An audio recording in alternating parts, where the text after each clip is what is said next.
right, these are very polarizing times, to put it mildly. Steve Scalise knows that very, very well. He barely survived, someone who did not really adhere to keeping things calm. He's alive and well. Happy to have him here right now. Steve Scalise, the House Minority Whip. Congressman, good to have you. You must have been looking at those crowds and all of that craziness and wondering, hey, we're going right back to where we were a few years ago. What do you think of all this?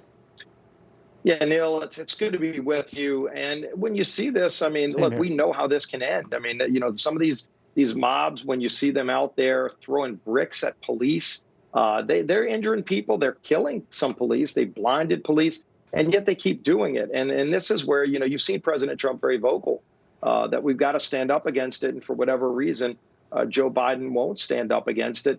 I think people are fed up with seeing this kind of mob rule anarchy in the streets. I mean, you can peacefully protest. That was no peaceful protest. When you're trying to hurt people, potentially even killing people, it has consequences, and it's got to end.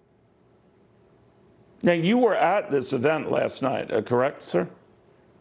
That's correct. Yeah, I was at the White House last night, and it was a wonderful ceremony. And, you know, you heard so many different speakers and very uplifting messages. The president talked a lot about America's promise, some of the great things that we've already done. And you had some of those people there in the crowd who the president helped, you know, get out of jail for life sentences for one-time nonviolent offenses, those kind of things. And then ultimately, you go to, you go to the vision of how we're going to get this country back on track as we confront COVID. And President Trump has done a phenomenal job confronting this hidden enemy, getting a vaccine. We're on the brink of a vaccine right now because President Trump got red tape out of the way to say, let's go. And put all I know, but Congressman, I guess, I'm sorry, I wasn't clear. My point was that you were there, and I know covering this last night on Fox Business, I was aware the crowds and the protesters were growing. Did you see a guard presence out there? Were you hearing, hey, you know, Congressman, be careful leaving this place. It's looking dicey out there. What were you guys hearing? Well, you could hear, you know, they were blowing bullhorns and things before the president spoke. Right. And when he spoke, you really couldn't hear them.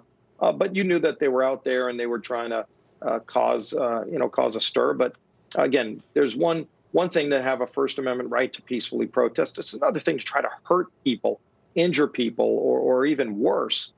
In the case of Rand Paul and even my colleague Brian Mast, where they were literally just running up to people, getting in their face and trying to start a confrontation. There's no place for that in America. That's not what our country's about.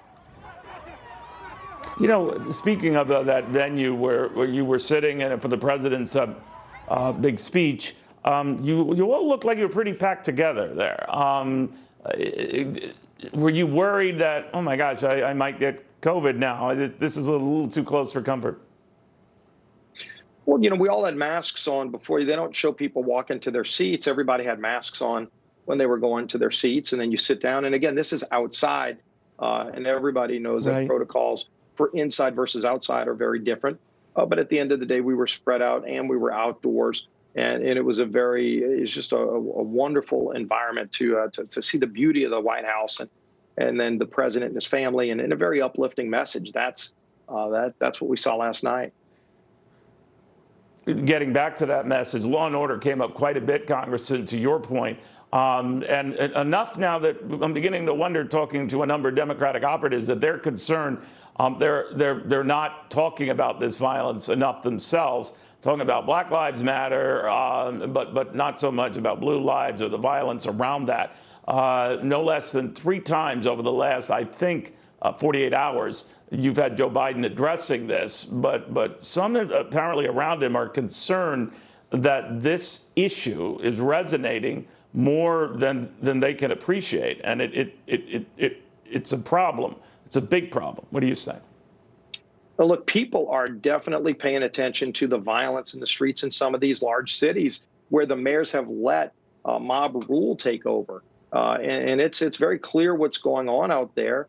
Some mayors are allowing it and some mayors aren't, but where it's happening, everybody's watching that this is what Joe Biden's condoned for so long. And this is where you can't play it both ways. And I think Joe's been trying to be too cute. You know, on one hand, he will go and tell privately groups, and it's on video, that he will redirect money away from police. He's said it. It's on video. And then he realizes it's not popular. and he comes out and tries to say, oh, but I'm not for defunding police. Does he think people are stupid? I mean, look, if you're going to redirect money away from police, you have just defunded police. It's the same thing. He was saying that when he thought nobody was watching, and then all of a sudden they see the polls go south, and he tries to change his tune publicly. People aren't going to let him, get away with playing both sides. They know what he's really about and who's around him. It's really who's calling the shots behind Joe Biden. And I think that's what we've seen this whole debate. He campaigned not really on an agenda, but just on, hey, he's a nice guy that can beat Trump.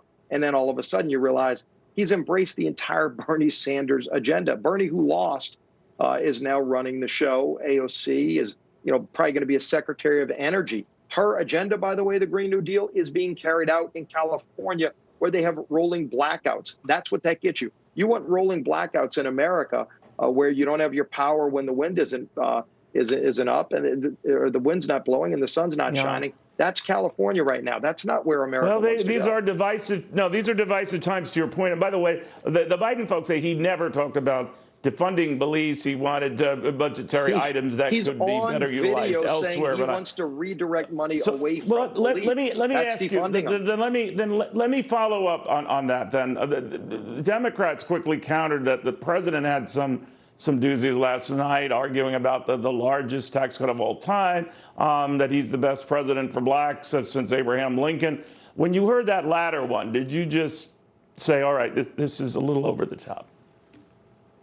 Well, look, I know how much this president cares about people. When we said, President Trump said this at the State of the Union address a few years ago, when the tax cuts were first taking effect, and we had this great economic boom, and it was helping everybody, but especially people at the lower income levels. Our middle class was being rebuilt. And he said at the State of the Union. No, I get that. But then to say the best on helping minorities since Abraham Lincoln, do you worry that sends a message that ignores what LBJ did and others did, or are you fine with that? Look, ultimately, you see a president who cares about the African-American community, not just pandering to them during the election, but actually improving their livelihoods and giving them more opportunity where they didn't have it. He did it in criminal justice reform, where you had so many African-American leaders calling for years to do it. Joe Biden didn't do it when he was chairman of the committee. Steve. Donald Trump delivered. Thank you very much.